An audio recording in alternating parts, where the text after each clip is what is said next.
Hello बच्चों, आज के इस वीडियो में हम आपको सिग्निफिकेंट फिगर्स के बारे में बताएंगे। ये क्लास 11 के यूनिट्स, डायमेंशंस एंड मेजरमेंट्स का टॉपिक है और नीट, जेईई, एमसेट और केसेट के लिए काफी इम्पोर्टेंट टॉपिक है।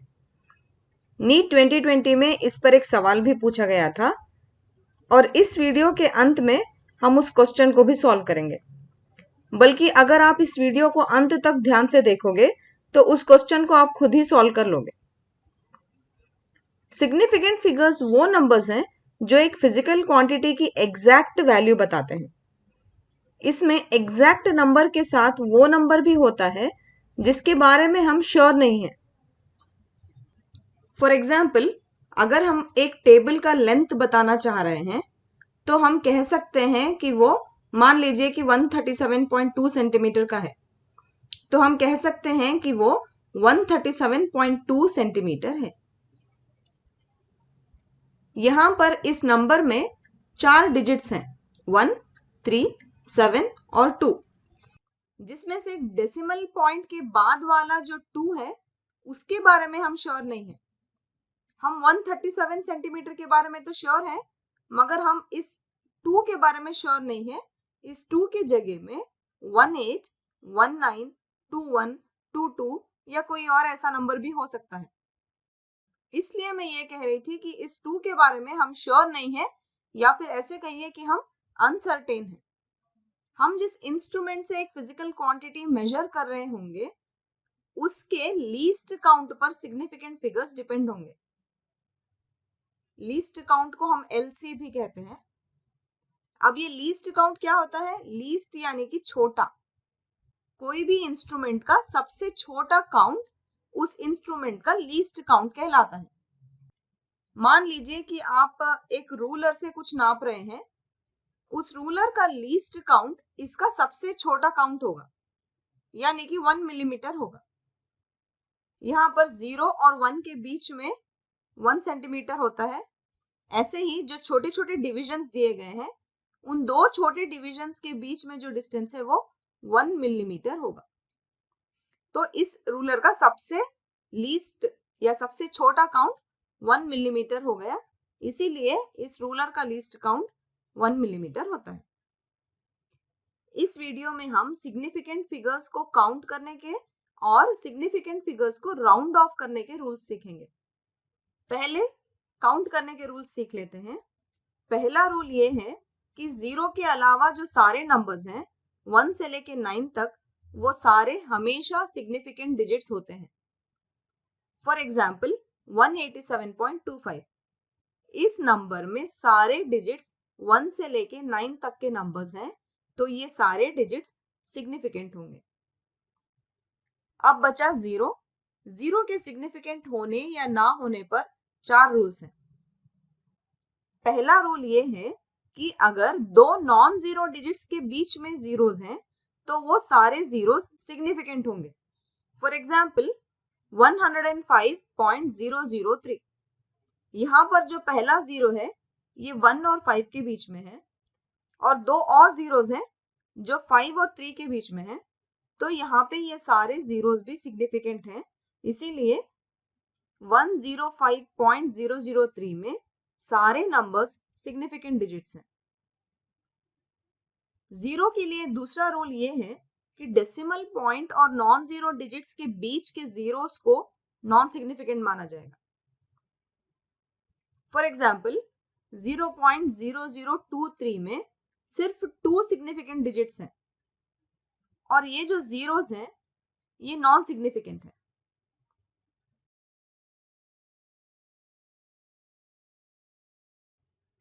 तीसरा रूल ये है कि अगर एक नंबर में डेसिमल पॉइंट नहीं है तो नॉन जीरो डिजिट के राइट हैंड साइड में जो जीरोस होते हैं वो सारे नॉन सिग्निफिकेंट होते हैं।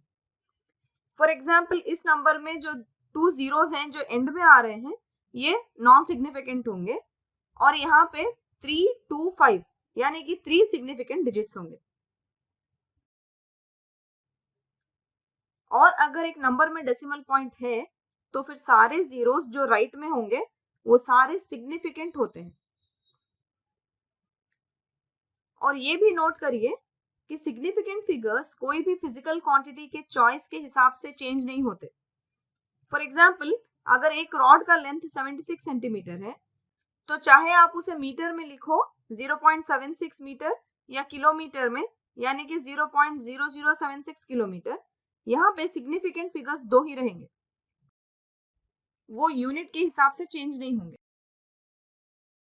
और एक्सपोनेंट फॉर्म में एक्सपोनेंट वाला नंबर सिग्निफिकेंट फिगर नहीं होता है। फॉर एग्जाम्पल, यहाँ पे एक्सपोनेंट फॉर्म वाला नंबर 10⁻⁷ है, ये सिग्निफिकेंट फिगर नहीं होता। यहाँ पे सिर्फ 7, 2, 3 सिग्निफिकेंट डिजिट्स हैं। इन रूल्स को याद रखने के लिए मैंने एक ट्रिक बनाई है। पहला और दूसरा रूल तो आसानी से याद हो जाएगा, इसके लिए हमें कोई ट्रिक की जरूरत नहीं है। पहला रूल ये था कि 1 से लेके 9 तक सारे नंबर्स हमेशा सिग्निफिकेंट होते हैं, ये तो आसानी से याद रहेगा। अगले रूल्स 0 के लिए हैं। उसमें पहला ये था कि दो नॉन जीरो नंबर्स के बीच अगर जीरोस हैं तो वो जीरोस सिग्निफिकेंट होते हैं। इस दूसरे रूल को याद रखने के लिए भी एक छोटी सी ट्रिक है मेरे पास। इसको हम ऐसे याद रखेंगे। मान लीजिए कि नॉन जीरो नंबर्स दीवार है जो जीरोस को एस्केप नहीं होने देंगे, तो जीरोस कहीं बच के नहीं जा सकते हैं, इसलिए वो इन्हीं के साथ रहेंगे, यानी कि वो भी सिग्निफिकेंट हो जाएंगे। अगले 3 रूल्स के लिए हम डेसिमल पॉइंट को चाबी मानेंगे और उसके लेफ्ट हैंड साइड वाले नंबर को ताला मानेंगे। तो ये डेसिमल पॉइंट है और ये ताला है, कोई भी नंबर जो उसके लेफ्ट में होगा। मान लीजिए कि ये ताला और चाबी इन जीरोस को कमरे में बंद कर देते हैं ताकि वो बाहर नहीं जा पाए। तो इस रूल में डेसिमल पॉइंट तो है, मतलब कि चाबी तो है, मगर डेसिमल पॉइंट के लेफ्ट में 0 ताले हैं। अब ताला और चाबी साथ में नहीं रहेंगे तो यहाँ पर ताला चाबी अपना काम नहीं कर पाएंगे, इसलिए ये जीरोस एस्केप हो जाएंगे, बच के निकल जाएंगे, यानी कि यहाँ पर जीरोस नॉन सिग्निफिकेंट होंगे। अगले रूल में चाबी ही नहीं है, मेरा मतलब है कि डेसिमल पॉइंट ही नहीं है, तो ताले को ढूंढने का कोई मतलब ही नहीं है, क्योंकि ताला चाबी यहाँ पर भी अपना काम नहीं कर पाएंगे, यानी कि जीरोस बच के निकल जाएंगे या नॉन सिग्निफिकेंट होंगे। अब आते हैं लास्ट वाले रूल में। इस रूल में चाबी भी है और ताला भी है, मतलब कि डेसिमल पॉइंट भी है और उसके लेफ्ट हैंड साइड में एक नंबर भी है जो 0 नहीं है। थोड़ी दूर पर सही वो जीरोस को कमरे में बंद रखने का काम करेंगे, इसलिए जीरोस इन नंबर्स के साथ ही रह जाएंगे, यानी कि यहाँ पर जीरोस सिग्निफिकेंट है। आई होप कि आपको ये ट्रिक इन रूल्स को याद रखने में मदद करेगी। अब बात करते हैं सिग्निफिकेंट डिजिट्स को राउंड ऑफ करने की। पहले तो ये समझ लेते हैं कि राउंडिंग ऑफ क्या होता है। मान लीजिए कि आप एक किताब खरीदने के लिए एक दुकान गए और दुकानदार ने आपको उस किताब की कीमत 110 रुपीज बताई। आपको लगा कि किताब महंगी है, तो आपने दुकानदार से कीमत कम करने के लिए कहा। मान लीजिए कि आपने 90 रुपीज करने के लिए कहा, तो दुकानदार ने कहा कि चलो मैं राउंड फिगर बता देता हूं, ना मेरा ना तुम्हारा, तुम इस किताब के 100 रुपए दे देना, ताकि ना मुझे तुम्हें 10 रुपए खुले देने पड़े और ना तुम्हें मुझे 10 रुपए खुले देने पड़े। तो आपको अब समझ में आ गया होगा कि हम राउंडिंग ऑफ किसे कहते हैं। हमने यहाँ पे राउंड ऑफ करा, 110 को 100 बनाया और 90 को भी हमने 100 बनाया। हम एक नंबर में अगर डेसिमल पॉइंट है तो डेसिमल पॉइंट के बाद वाले नंबर्स में राउंडिंग ऑफ करते हैं। यहाँ पर पहला रूल ये है कि अगर आप एक डिजिट को इग्नोर करना चाह रहे हैं और वो डिजिट लेस देन 5 है तो उससे पहले वाले नंबर को एज इट इज लिखेंगे। फॉर एग्जाम्पल, यहाँ पे 3.92 नंबर है, इसमें से आप 2 को इग्नोर करना चाह रहे होंगे ऑब्वियसली, तो ये 2 अगर लेस देन 5 है तो हम इसके पहले वाले नंबर को एज इट इज लिख देंगे। तो यहाँ पर 9 है तो इस 9 को एज इट इज लिख देंगे और हमने अब 3.92 को राउंड ऑफ करके 3.9 बना दिया है। इसमें जो राउंडिंग ऑफ के लिए 3 रूल्स मैं बता रही हूँ, ये तीनों रूल्स में 5 बहुत इंपॉर्टेंट रोल प्ले करता है। जो नंबर को हम इग्नोर करना चाह रहे हैं उस नंबर को हम 5 से ही कंपेयर करेंगे। दूसरा रूल है कि अगर वो लास्ट वाला नंबर जो हम इग्नोर करना चाह रहे हैं वो अगर ग्रेटर देन 5 है तो उससे पहले वाले डिजिट के बाद वाला नंबर यानी कि उसके पहले वाले डिजिट को एक नंबर बढ़ाकर लिखेंगे। फॉर एग्जाम्पल, अगर हमारे पास ये नंबर है 5.87 और हम 7 को इग्नोर करना चाह रहे हैं और अगर ये वाला नंबर जैसे कि यहाँ पे है अगर वो ग्रेटर देन 5 है तो इसके पहले वाले डिजिट को हम एक नंबर बढ़ाकर मतलब कि +1 ऐड कर कर उसको लिखेंगे। यहाँ पर हमने 5.87 को राउंड ऑफ करके 5.9 बनाया है। और अगर आप 5 को ही हटाना चाहते हैं मतलब कि जो नंबर आप इग्नोर करना चाह रहे हो वो नंबर अगर 5 ही है और उसके बाद कोई नॉन जीरो डिजिट है तो 5 के पहले वाले नंबर से एक नंबर बढ़ाकर राउंड ऑफ किया जा सकता है। फॉर एग्जाम्पल, यहाँ पे 14.454 है, इसको राउंड ऑफ करके हम 14.5 बना सकते हैं। आप ऐसे भी इसको समझ सकते हैं कि यहाँ पे जो लास्ट नंबर है 4 वो लेस देन 5 है तो इसके पहले वाला नंबर हम एज इट इज लिखेंगे। ये एक ऐसा भी ऑप्शन है। या फिर मान लीजिए कि यहाँ पे 14.450 था तब भी ये 0 तो लेस देन 5 ही है तो मैं इसको राउंड ऑफ करके 14.5 बना सकती हूँ।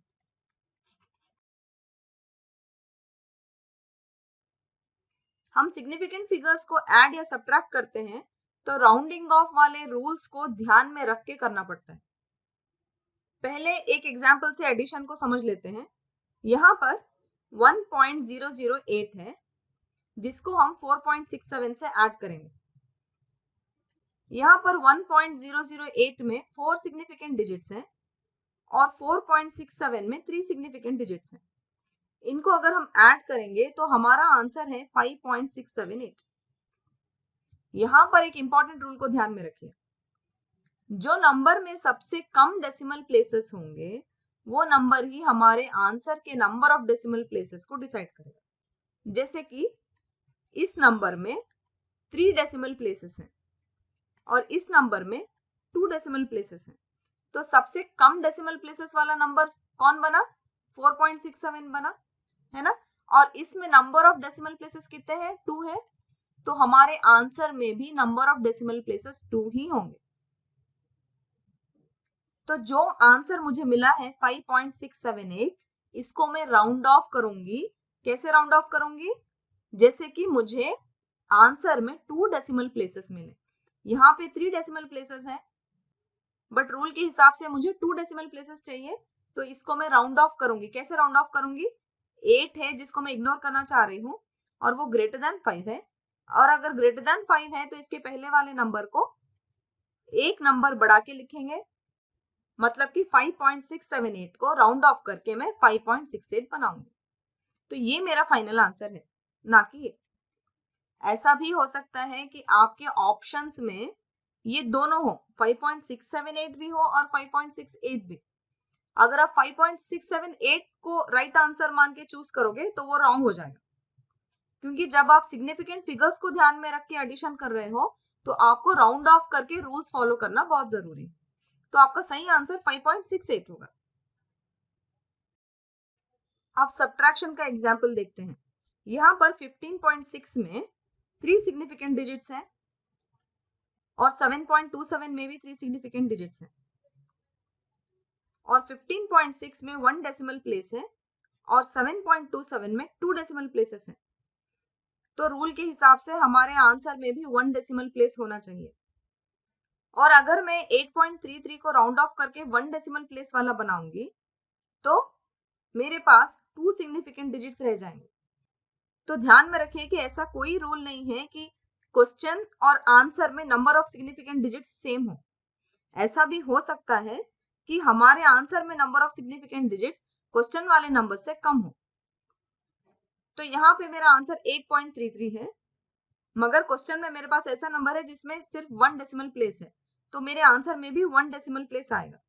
और अगर मैं इसको राउंड ऑफ करना चाहूँ आंसर को तो मैं इस 3 को इग्नोर करना चाहूंगी जो कि लेस देन 5 है तो मेरा आंसर होगा 8.3। तो ये मेरा राइट आंसर है। जैसे कि मैंने पहले भी बताया, अगर हम एमसीक्यू की बात करें, ऐसा हो सकता है कि उस क्वेश्चन के 4 ऑप्शंस हो सही आंसर वाले, और उनमें से एक ऑप्शन ये भी हो 8.33 और एक ऑप्शन 8.3 होगा, तो आपका राइट आंसर 8.3 है। अगर आप 8.33 उसमें टिक करोगे तो आपका आंसर रॉन्ग हो जाएगा। अब फाइनली आते हैं नीट के क्वेश्चन पर। क्वेश्चन ये है, taking into account of the significant figures, what is the value of 9.99 metre minus 0.0099 metre, और 4 ऑप्शन दिए गए हैं। हम अब इनको अगर सिग्निफिकेंट फिगर्स को ध्यान में रख के सब्ट्रैक्ट करेंगे तो हमें ये आंसर मिलेगा। कैसे? यहाँ पे कुछ नहीं है तो हम मानते हैं कि यहाँ पे 0 है और यहाँ पर भी 0 होगा। इस 0 को यहाँ से मैंने 1 बोरो कर लिया तो मुझे 10 मिला, और इस 0 को मैंने यहाँ से 10 बनाया था, इसीलिए अब ये 9 बन जाएगा। तो 10 माइनस 9 1 होगा, 9 माइनस 9 0, और ये तो एज इट इज रहेंगे क्योंकि यहाँ पे 0 है। अब मुझे सिग्निफिकेंट फिगर्स को ध्यान में रखना है। यहाँ पे नंबर ऑफ सिग्निफिकेंट डिजिट्स 3 है और यहाँ पे चाबी है मगर 0 ताले हैं, मतलब कि ये सारे जीरोस नॉन सिग्निफिकेंट होंगे, इसीलिए सिर्फ 9 और 9 दो ही सिग्निफिकेंट डिजिट्स हैं, तो ये 2 हो जाएगा। और यहाँ पे 2 डेसिमल प्लेसेस हैं और यहाँ पे 4, तो मैं सबसे कम डेसिमल प्लेसेस वाले नंबर को चूज करूंगी और मेरा आंसर भी ऐसा ही होगा जिसमें 2 डेसिमल प्लेसेस होंगे, क्योंकि मेरे सबसे कम डेसिमल प्लेसेस वाले नंबर में 2 डेसिमल प्लेसेस हैं। तो मैं क्या करूंगी, यहाँ पर 0 और 1 इन दोनों को मैं इग्नोर करना चाहूंगी, जो कि लेस देन 5 है। इसका मतलब कि इसके पहले वाला नंबर जो 8 है वो एज इट इज मैं लिखूंगी, तो मेरा आंसर होगा 9.98। तो यहाँ पे ऑप्शंस में देखिए, एक ऑप्शन ये भी है 9.9801, जो कि रॉन्ग ऑप्शन है, क्योंकि हम सिग्निफिकेंट फिगर्स को अकाउंट में लेके सब्ट्रैक्शन कर रहे हैं, नॉर्मल सब्ट्रैक्शन नहीं कर रहे। तो हमारा सही आंसर होगा बी, ऑप्शन बी 9.98। ओके बच्चों, आई होप कि सिग्निफिकेंट फिगर्स काउंट करने के रूल्स और राउंडिंग ऑफ करने के रूल्स आप सब समझ गए हो। आई एम श्योर कि आप मेरे बताए गए ट्रिक्स को अगर याद रखोगे तो ये रूल्स कभी नहीं भूलोगे। अगर आपको कोई भी डाउट है तो प्लीज मुझे कमेंट सेक्शन में बताइएगा, और ये भी बताइएगा कि आपको ये क्लास कैसी लगी। ओके बच्चों, take care, thank you, bye.